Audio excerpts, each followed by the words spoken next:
In this lecture and the next one, we want to look at an important family of dynamical systems, namely Markov shifts or Markov chains, respectively. Markov shifts are the topological version, and Markov chains are the measure-theoretic version. So in this lecture, we look at topology, so topological dynamical systems, that is subshifts. As usual, for the course of this lecture, we fix a finite alphabet A, and in particular, for this lecture, we assume it's just the numbers from 0 to k-1. Now, a Markov shift, the easiest way to introduce this and to picture it is to think of the set of infinite paths through a finite state system. So that's not quite the same as a finite automaton, as we see in a moment. So you can more think of it as a finite directed graph. So here's an example of such a graph. So the nodes of the graph now are labeled by our alphabet. So to make it easy, we assume the alphabet is just the binary alphabet. And so the nodes of the graph are labeled with the alphabet, and then we just have directed edges between the nodes. And there can be loops on the vertices, and but they also can go between the nodes, different nodes. So the Markov shift induced by this graph is just the sequence of all, or the set of all infinite sequences that we can obtain by starting at any node and then just wandering through the graph following the edges, right, in their respective directions. So we, for instance, we could start at 0, go to 1, go back to 0, go back to 1, stay in 1, stay in 1, go to 0, and so on, right? So this way we would, for instance, obtain the sequence starting at 0, 0, 1, 0, 1, 1, 1, 0, and so on. Another way, we could start at the node 1 and just stay there all the time. So this would also be in the Markov shift. Mathematically, a Markov shift can be described using matrices, namely the adjacency matrix. So we start with a directed graph on vertices 0 to k-1. So the graph, the vertices of the graph always correspond to the alphabet, the underlying alphabet.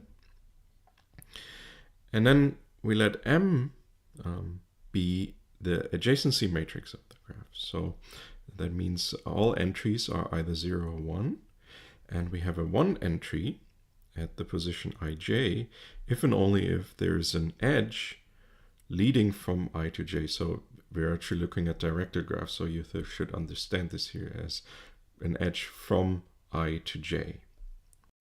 So let's look at the graph from the previous slide. So here we have the graph. What does the matrix M now look like? Well, we have two states, or two vertices. That means we have a 2 by 2 matrix. Right? And here we have in this, in the entry 1, 1, gets a 1 if and only if there's a loop going from 0 to itself, which is not the case. So we will have an entry 0 here. But then there is an edge going from 0 to 1. So we have an entry 1 in the position 0, 1. And we have also an entry, an edge going from 1 to 0. So we have an entry 1 here. And we have a loop going from 1 to 1. So this would be the matrix corresponding to our graph. To make our life a little bit easier, we assume that there are no 0 rows in the matrix. So that would correspond in the graph that there are to the fact that there are no dead ends. So assume we had like an additional entry in the alphabet called 2, and then there would be a edge going from 1 to 2, but nothing leading out of 2, that would mean that the second row in the corresponding matrix here, so actually the third row would be completely of zeros. That can be dealt with. It just makes all the arguments a little bit more complicated. So we want to avoid this for now. And hence we assume that every vertex has at least one outgoing edge. So we can actually always find an infinite path, continue on an infinite path. So if we have such an adjacency matrix, like this example M here, then the Markov shift given by M is defined as follows. Well, we can call it X sub M or X sub G, depending on whether we want to emphasize the matrix or the graph. Well, it's the set of all infinite sequences over A, such that for all I, the entry xi sub and xi plus 1 in the matrix, right, is 1. So that means nothing else than just saying, well, whenever I want to pass to the next element, right, in the next entry in the sequence, I have to do so via a connection where there is an edge between from the entry xi to the entry node xi plus 1 in the graph. We can, of course, also look at the two-sided shift based on M in a completely similar way by just looking at the sequences over A to the Z here, so the bi-infinite sequences that have this condition here, not only for all I greater than or equal to 0, but for all integers I. Right? So the first observation we want to make is that this actually defines a subshift. So why is that true? So why is xm defined in such a way as subshift? Well, we first note that it's closed under shift. So why is that? Well, let's look at our example again. Suppose we have a sequence in xm that starts here and then just goes through, follows an infinite path through this graph here, like this 1, 1, 1, 0, and so on. Well, here we started with 0.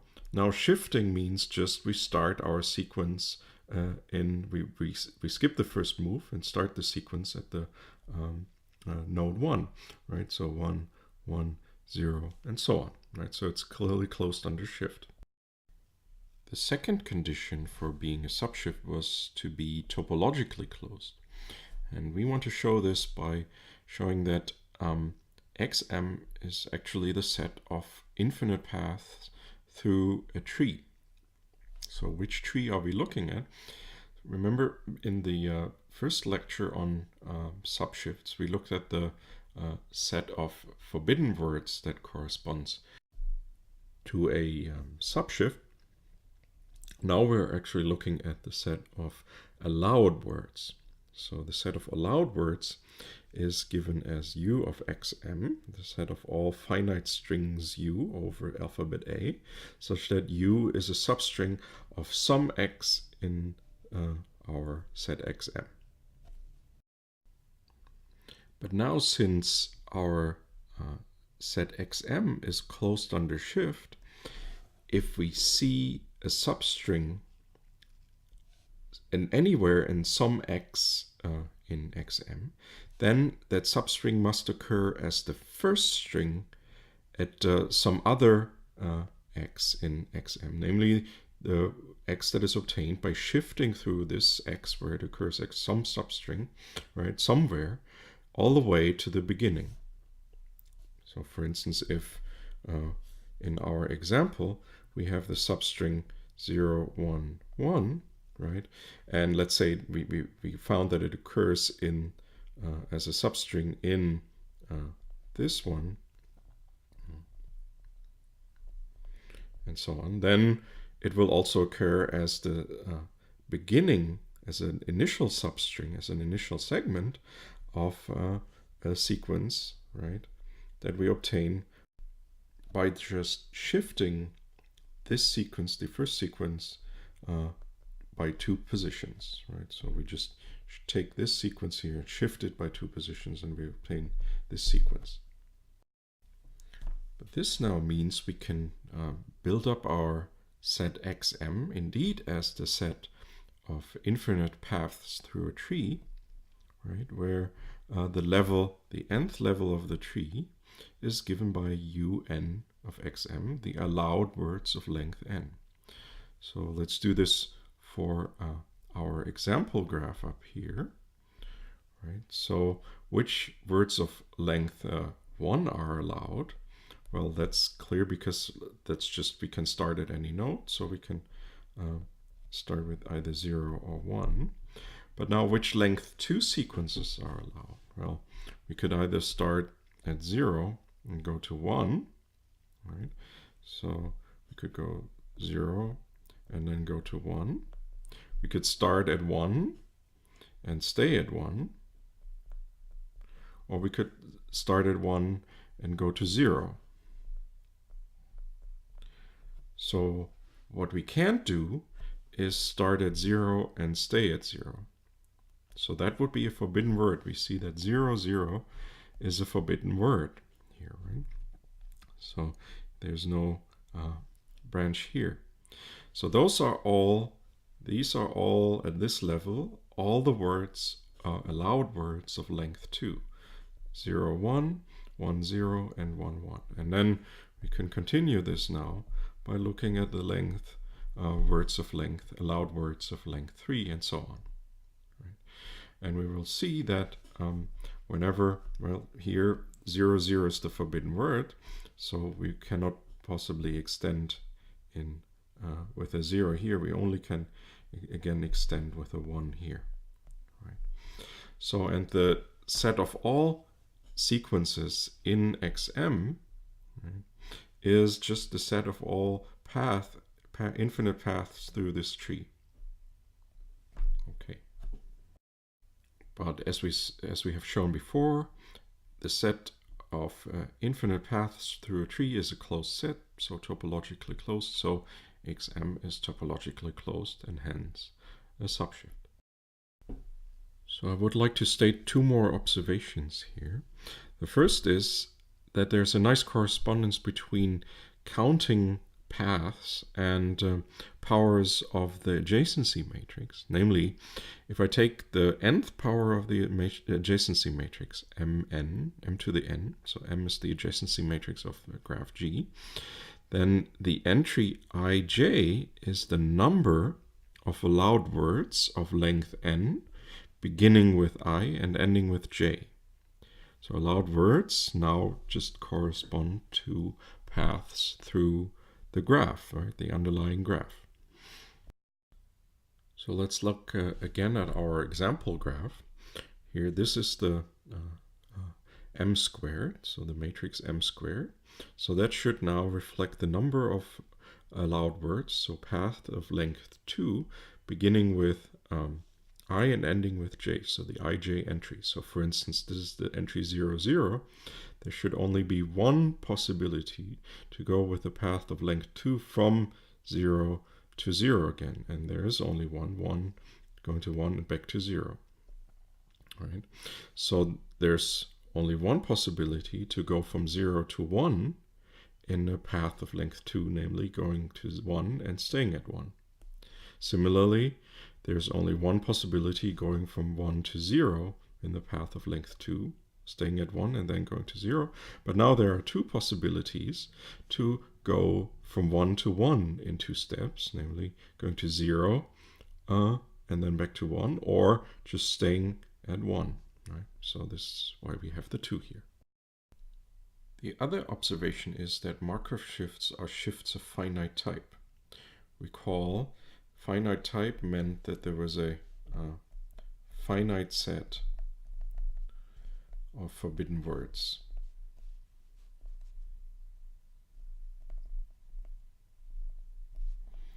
So why is that true for Markov shifts?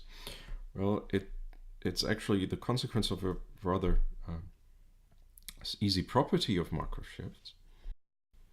So suppose you have a word u that is allowed. So U0 up to UL minus 1 of length L. So it's an allowed word. And now you want to ask, is U extended by I allowed? Right. And then you can see this is the case. Well, this is allowed if and only if UL and extended by I is allowed, right? Because that's the nature of the definition of the Markov shift, right? So this being an allowed word means you have already traversed your automata that way. Now, if you want to extend this will only depend by I, whether that's possible, will only depend on where on which node you currently are on your path, right? So if you're here, then you can't extend by 0. You can only extend by 1. If you're here, on the other hand, you can extend by either 0 or 1. So that means ULI. So it only depends on whether this block here is a possible configuration or path in the graph. So this means it's true if and only if M, and now with U sub L minus 1 I is 1. Right? But those are just finitely many configurations we have to check now in the matrix. So there's a finite list of possibilities where this is 0. Right here we only have one possibility. So in this example here, we have only we have the forbidden block 0, 0 is forbidden, the only forbidden block. So you can think of these topological Markov shifts as systems that have exactly one step memory, right? So whether you can pass to extend by some element from the alphabet depends only on what you've seen just immediately before that, right? So the last entry here. Now you can think of, you could make this a more complicated system by just making this extension here dependent on, so the possibility of the extension dependent on a number of bits, right, that you see, or number position that you've seen before, right, but still a finite kind of memory.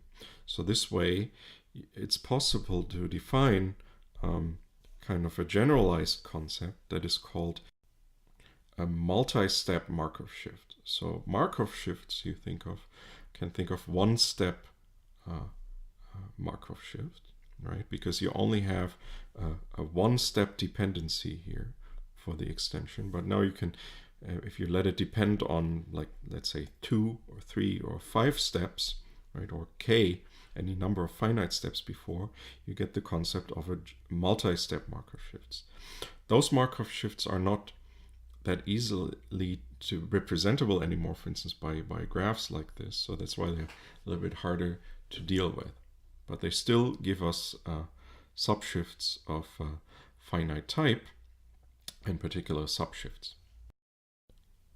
An important topic in the theory of dynamical systems is to find decompositions of systems into smaller systems or parts that are then themselves indecomposable in a certain sense. So just like in number theory, you try to you look at prime decompositions, right, into products of parts that are indecomposable with respect to multiplication, the prime numbers. You can do the same thing often with dynamical systems. So what does this look like, for example? Let's take our old example again, but now extend the alphabet by one further character, 2, and introduce now a new state here that can be reached from 1. But then once we reached vertex 2, we have to stay in it forever, right? So the only way then to extend your sequence, infinite sequence, is just by staying at 2. you can think of this system having two components. The one component where I stay in this part, and then once I entered this part, I always stay in there. So if we have such a configuration here, that means on the matrix side, there are indices ij such that if I take the nth power of the adjacency matrix, the entry ij is 0 for all n, right? That means, graph theoretically, there is no possible path from I to j. So in our example here, there's no possible path from 2, for instance, to 0. If such indices ij do not exist, so graph theoretically, this means that the graph G is strongly connected. That means there is a path from each I to every other j, right, node j. Then the corresponding adjacency matrix is called irreducible. So algebraically, we have that for all ij, there is a power n, such that the nth power of m, the entry ij, is not 0. So there exists at least one path from I to j. Irreducible shifts have some very nice dynamic properties, and I want to point out one of them, namely that they always have dense orbits. So what is an orbit? An orbit of a point is just following its path or route by applying repeatedly or iteratively applying the underlying transition or transformation. So in our case, it's the shift map. So the orbit of X collects all its positions in time under the dynamical system. Right. So in the general setting of a dynamical system, you can think of an orbit like this. You start with X, and then you look at Tx, and then T square X goes here, and then you just follow the orbit around, right, wherever it is mapped. So now an orbit is dense, right, if it gets arbitrarily close to every other point in that system. So that in this picture here, it would mean that eventually our orbit would fill out this underlying space here or set completely, right? Of course, it does not necessarily hit every point here, because the orbit, as you easily see, is a countable set, and the underlying space xm is often uncountable, so it's not possible that it hits every point exactly, but it gets arbitrarily close to every point in there. Just as, for instance, the rationals fill out the reals in the sense that every real can be approximated arbitrarily closely by a rational. Right? In this sense, the orbit fills out this space here. So why is it true that irreducible shifts always have dense orbits? Well, the reason is, using irreducibility, we can construct an X which contains every allowed word as a substring, right? So suppose we want to now construct our X, and we want to include a certain allowed word. Well, in my construction of X up to the point where I'm currently am, I'm in a certain state, but now I need to get to a state where I can start this allowed word. But this is possible because I have irreducibility. So that means I can just go to that state where I can, or node where I can start this allowed word. But on the other hand, so every irreducible shift always has a dense orbit. But on the other hand, one can show that if xm has a dense orbit, then it must be irreducible. So why is that true? Well, if the orbit of some x in xm is dense, right, then by our definition of the metric or the topology, well, every I in A must occur infinitely often in X. And by our definition of our topology, right, having a dense orbit just means that every possible allowed word occurs in X. That's one of the consequences. But for every I in A, right, there exist infinitely many words that start with I, right?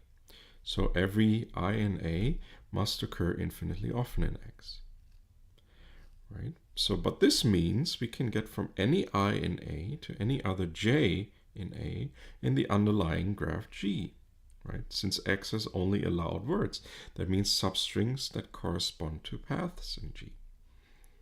But this means precisely that G is strongly connected, right? So that we can get from any I to any other J in A in the underlying graph. Hence, the system is irreducible. I want to finish this lecture by looking at a shift, a subshift that is defined on a graph, but not using the vertices as the alphabet entries, but the edges. Here's an example. So the graph looks very much like our previous example. The difference is now that the vertices are not labeled anymore, but the edges are labeled, right? And now the the edge shift given by this graph here is the set of all infinite sequences that are obtained by just following a path in the graph and noting the edges, the entries or the labels of the edges along the way. So for instance, here I would have the shift, for instance, in a sequence like 0, 1, 1, 1, 0, 0, 1, 1, 0, 0, 1, 1, and so on. This kind of shift is actually much closer to our finite automaton, because remember we had the notion of a finite automaton or non-deterministic finite automaton, where we just had a number of states and then transitions between the states that were labeled by the edges, right? While we're reading the input, so to say. So this way we can interpret this graph of an edge shift as a non-deterministic finite automaton, right? So, and we make this kind of a special automaton by allowing all states to be initial and accepting at the same time, right?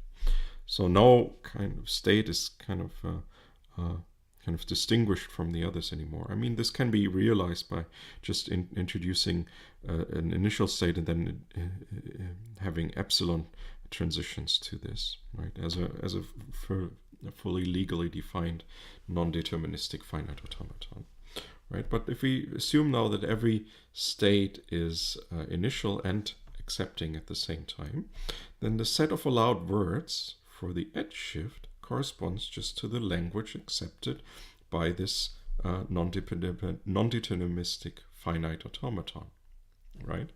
So that's because that's just the set of paths through this automaton here.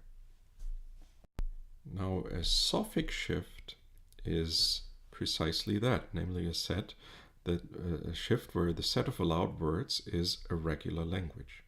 So you can think of a Sofic shift just given by an edge shift of this kind.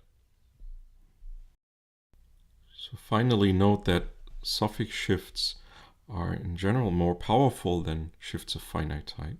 Particularly, they do not have to be shifts of finite type. So the example here is the even shift, namely the set of all infinite sequences, binary infinite sequences, so that between two ones is an even number of zeros. And if you look at the previous slide, you will see that the edge shift defined there is precisely represents precisely this shift here, because whenever I want to introduce a zero, the only way to introduce another 0 is to go back over here, or to go there is to introduce another 0. So we always have an even number of zeros once we leave our 1 loop here. But note that the even shift is not a shift of finite type, because we have an infinite set of forbidden words. 1 0 1 1 0 0 1 1 0 0 0 0 0 1 and so on, right? But the allowed words form a regular language, as witnessed by this finite automaton here.